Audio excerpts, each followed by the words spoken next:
बहुत ही प्यारा सुहाग गीत है, सुनिएगा और बताइएगा कैसा लगा।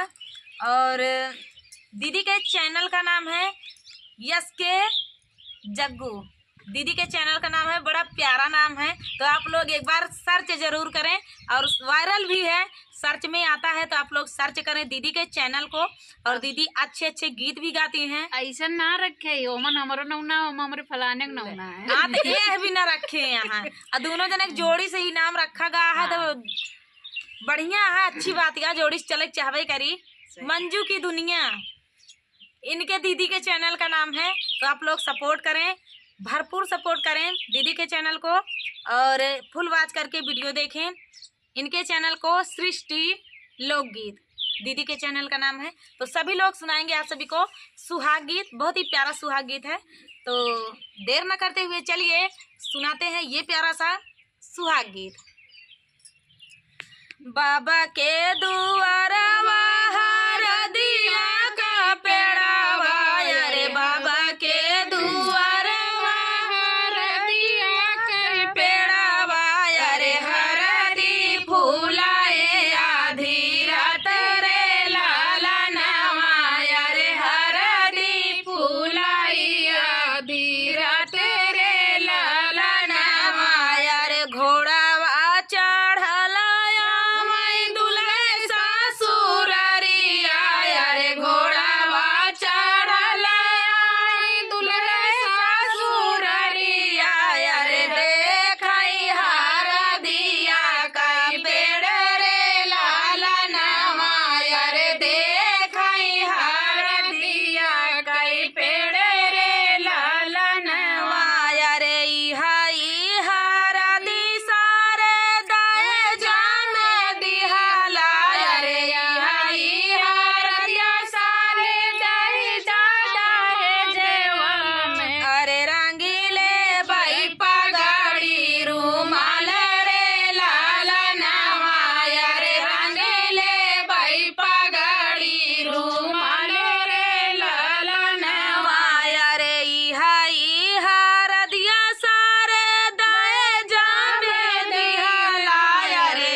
तो दोस्तों ये प्यारा सा सुहाग गीत आप सभी को कैसा लगा कमेंट में जरूर बताइए।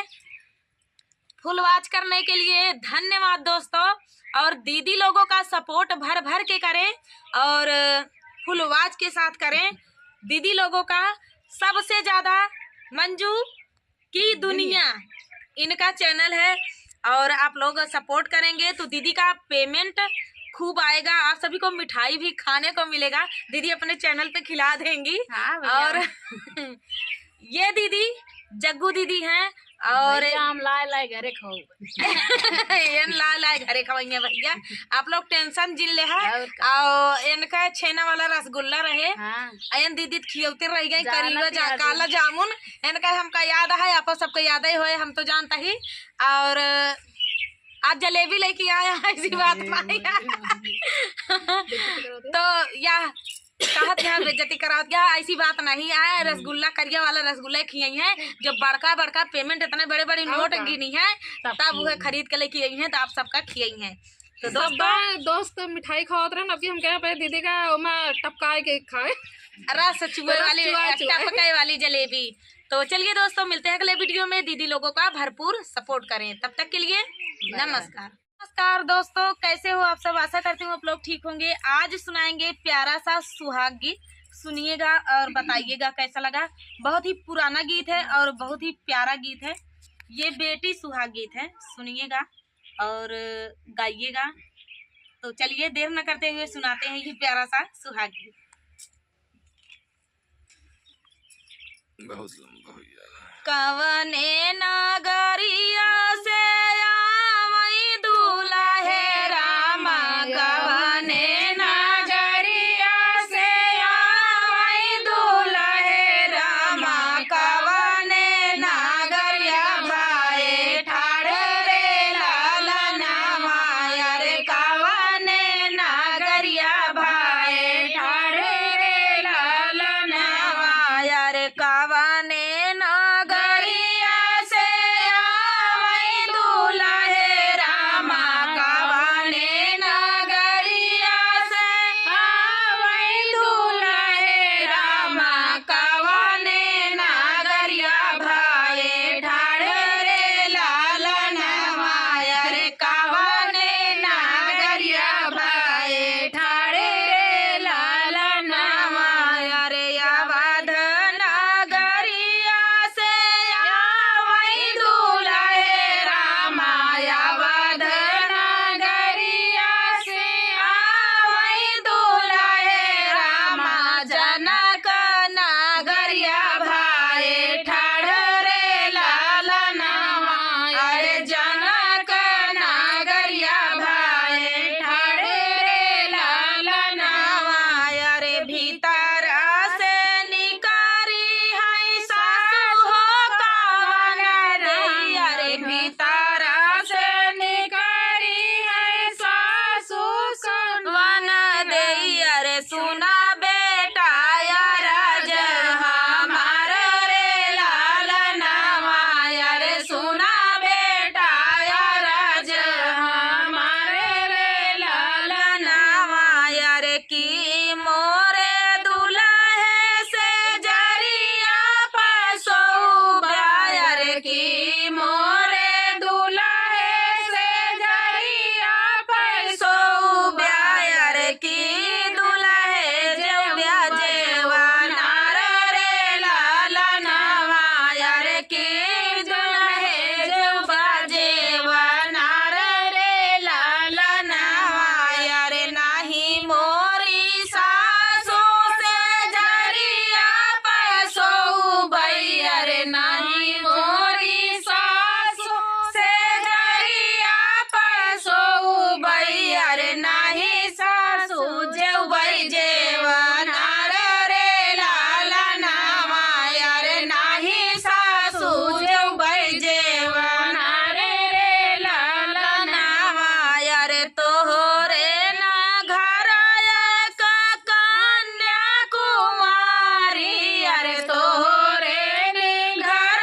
एक कन्या कुमारी, अरे वो नाही से रचबई बियाह रे लालनावा, अरे वो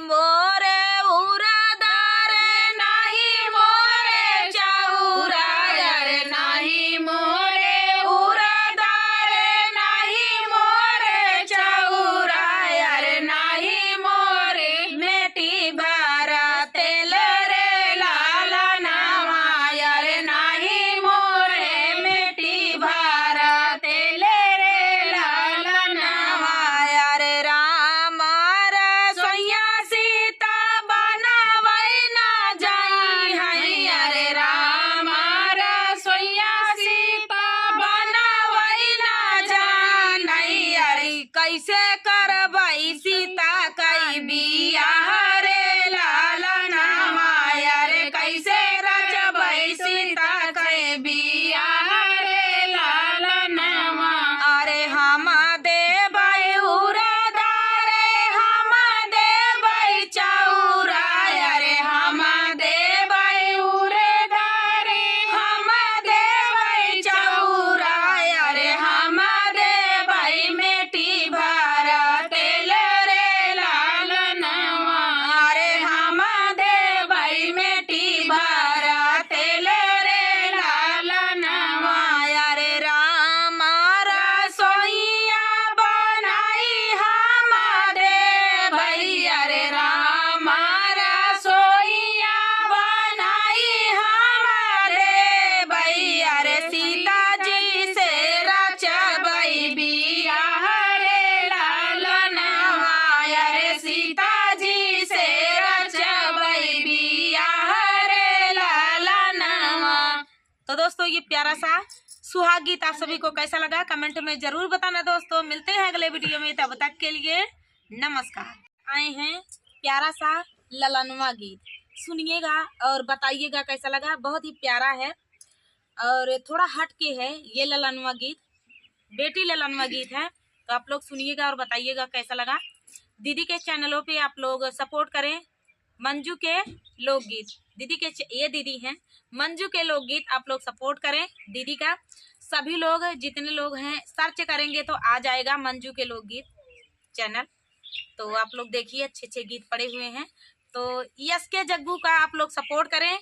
दीदी हैं बहुत ही प्यारे प्यारे, अच्छी भी लगती हैं देखने में भी और वैसे भी प्यारे प्यारे गीत भी गाती हैं। हमको देख रही हैं दीदी, ऐसी बात नहीं है। किसी की भी अचानक से तारीफ हो जाती है तो ऐसे ही रिएक्ट करता है। ज्यादा सुंदर है ना, और देखा ऐसी बात नहीं, ऐसी बात नहीं है। जो सुंदर होता है उसका भाई तारीफ करनी पड़ती है, क्योंकि वो तारीफ की करने से और सुंदर लगने लगता है।